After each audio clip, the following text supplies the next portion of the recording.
So, recently has come to my attention that Trump may be barred from visiting Britain. Now, pushing aside your feelings about Trump, love him or hate him, or any color in between, this isn't a good thing.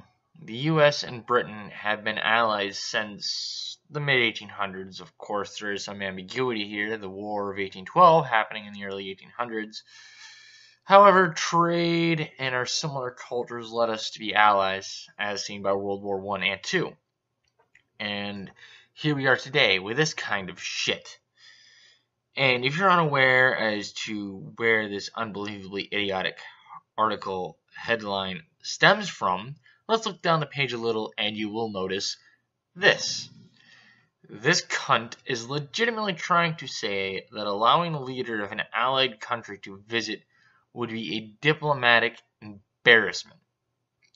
You know what's an embarrassment? Disenfranchising anyone who supports Trump by saying, no, we don't want you here because of your vindictive temperament. Now, on this supposed temperament, Trump has been called out on numerous things. But where is this temperament you're referring to? Now, if referring to his insults towards mainstream media, then, well, you, writer of this article, do not know what a vindictive temperament is. Also, by saying Trump can't visit Britain, you're creating a disconnect between the two countries. But let us delve deeper into this pathetic attempt at journalism. Now, keep in mind, I will not be reading the whole article, as if you wish to subject yourself to self-harm, the link, as always, will be in the description. So here's the next section I feel like callously slaughtering. Now, on this one, I'd like to, first and foremost, lampoon the, quote, completely inauthentic, end quote, line. Because as you can see here, while the suspect was born and raised in the Netherlands, his religion wouldn't be commented on.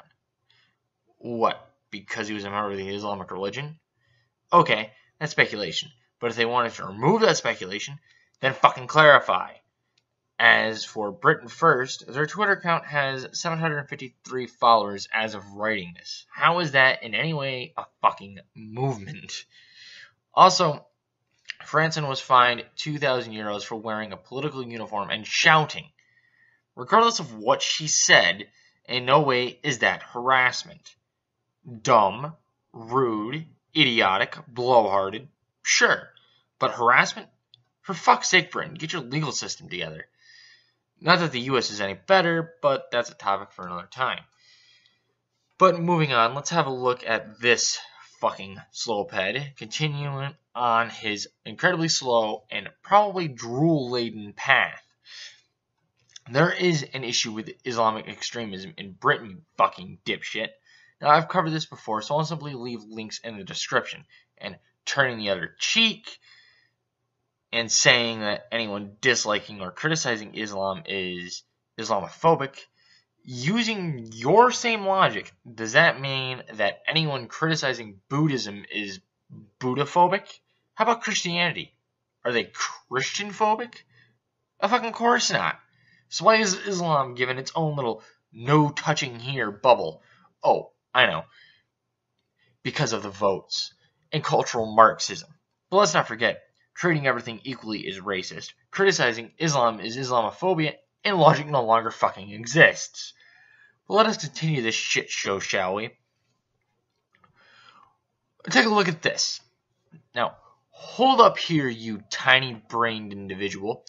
There was one death during that event. Well, yes, that is terrible, horrible, and I completely disagree with that death, and any death whatsoever in any political movement happening at all. In no way does that make it a murderous event. Also, there were people there that were there simply to defend the statue. This kind of conflation is what makes the left, especially the ultra-left media, so laughable. You go from 0 to 100 so fucking fast, you put a Bugatti to shame. Also, you disingenuous little shithead, it wasn't, quote, were the Nazis uniquely bad, end quote. And you should fucking know that. But let's face it, you have no idea what journalistic integrity is. So instead of painting the real picture, you gloss it over with a very thick coat of fucking whitewash. So you can morally grandstand and pretend that you have some kind of virtuous high ground to stand on and look down your nose at other people. You're not moral. You're a fucking cunt trying to push your agenda. Also, and don't mind my laughter at this, you bring up identitarianism. Really? A fucking ultra-leftist bringing up identitarianism. How is the view from that glass house you're throwing stones in, you fucking little twit? Self-awareness. Get a dictionary, look up the 2 words, form your own cohesive belief as to what it is. You have none, you fucking turbotard. But before I have an aneurysm, let's move on. Do I really have to bring this up again? He said both sides. That includes the alt-right. They are not separated from that statement. Are you daft, or are you intentionally ignoring the part of his speech because it falls out of your narrative? In no way was him calling out the other side an endorsement of the alt-right, because they are part of the both sides comment. At this point, I have gotten so sick of explaining this to lame-brained libtards, I have almost just accepted that they don't understand language. After all, no one can be this disillusioned, right? But let's get on to the last one for this article. Horrible ideas of Brexit. Yes, wanting to have your government held responsible for their actions via election is a horrible, horrible idea. That was fucking sarcasm. But your feelings on Brexit are irrelevant. Brexit was voted for by the people, and therefore should be done. Get over it. Or do you only want the elitists to dictate to the lowly plebs what can or can't be done? Either way, you're a fucking cunt.